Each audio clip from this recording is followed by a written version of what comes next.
Bagaimana kalau beta ditanya, pilih Pancasila atau Alkitab?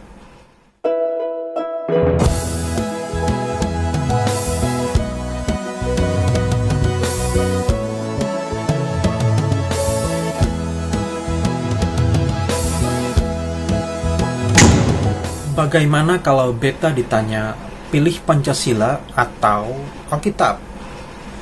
Oke, pertama, kalau misalnya pertanyaan ini diajukan dalam bincang-bincang biasa atau obrolan ringan atau mungkin dalam diskusi yang ketat, nampaknya beta tidak akan menjawab pertanyaan ini. Karena pertanyaan ini adalah pertanyaan yang tidak relevan atau tidak logis.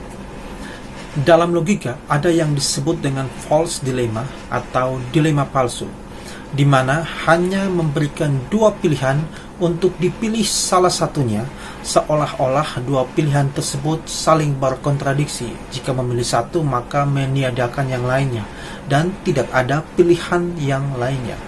Nah, pertanyaan seperti ini adalah jenis pertanyaan yang mengandung sesat pikir, false dilemma. Misalnya, kalau dipilih sayang ibu atau sayang ayah. Nah, ini juga bisa mengandung kesalahan pikir ini.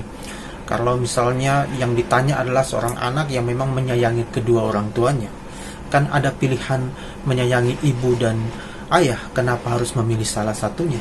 Dan seolah-olah kedua pilihan itu dua pilihan yang kontradiksi. Nah, ini masuk dalam kategori pertanyaan pilihan yang keliru. Nah, demikian juga dengan pilihan Alkitab ataupun Pancasila. Pilih yang mana? Nah, ini juga pertanyaan yang mengandung kesesatan berpikir, false dilemma yang sudah kita sebutkan tadi. Karena baik Pancasila maupun Alkitab bukan dua hal yang kontradiksi. Memilih salah satu meniadakan yang lainnya. Dan juga ada pilihan, yaitu memilih kedua-duanya. Kenapa harus memilih salah satu dan membuang yang lainnya?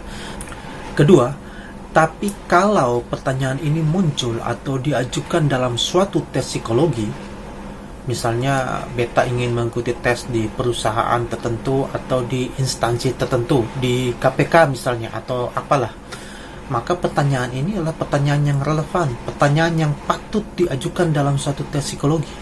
Kalau misalnya mau tahu tentang rasa kebangsaan atau nasionalisme, nah pertanyaan jenis ini memang pertanyaan yang favorit. Pertanyaan berjenis false dilemma atau dilema palsu ini menjadi favorit dalam tes-tes psikologi. Nah, pertanyaan-pertanyaan ini sangat menohok dan dapat memunculkan karakter maupun pandangan yang melatar belakangi seseorang atau peserta tes. Dan ini menjadi pertanyaan-pertanyaan yang sangat baik untuk diajukan dalam suatu tes psikologi. Pertanyaan seperti menyangkut identitas, agama, suku, itu juga menjadi pertanyaan-pertanyaan favorit untuk diajukan dalam suatu tes psikologi. Bahkan mungkin bisa diajukan pertanyaan-pertanyaan yang lebih sensitif lagi, misalnya terkait seksualitas.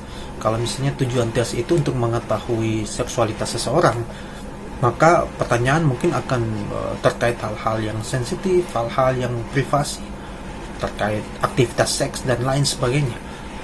Nanti baru disepakati misalnya jawabannya itu tidak dipublikasi dan lain sebagainya. Tetapi pertanyaan tersebut ada pertanyaan-pertanyaan yang relevan. Nah, nanti dalam pertanyaan-pertanyaan tersebut biasanya ada skor yang diberikan. Nah, skor diberikan itu biasanya sesuai dengan respon dari penjawabnya. Nanti hasil dari keseluruhan pertanyaan itu akan dihitung nilainya apakah memenuhi standar untuk lulus atau tidak lulus. Tapi cukup mengherankan ketika pertanyaan-pertanyaan seperti ini kok malah dipermasalahkan dengan begitu hebohnya. Ada peserta tes yang tersinggung dan merasa direndahkan dengan pertanyaan-pertanyaan ini. Bahkan salah satu lembaga keagamaan pun ikut terlibat dan mengambil sikap terhadap permasalahan ini. Entah kenapa bisa jadi seheboh ini. Tapi mungkin salah satu faktornya adalah ketika masalah ini dipolitisasi atau menjadi konsumsi politik. Kalau menjadi konsumsi politik, maka hal yang wajar akan menjadi tidak wajar dan hal yang biasa akan menjadi luar biasa. Oh iya, beta belum menjawab pertanyaan pilih Alkitab atau Pancasila. Kalau ini diajukan dalam suatu tes psikologi, maka ada beberapa varian jawaban yang bisa beta berikan. Tapi untuk kali ini, beta akan jawab begini. Beta pilih Alkitab sambil merujuk pada Roma 13 ayat 1. Tiap-tiap orang harus takluk kepada pemerintah yang di atasnya, sebab tidak ada pemerintah yang tidak berasal dari Allah, dan pemerintah-pemerintah yang ada ditetapkan oleh Allah.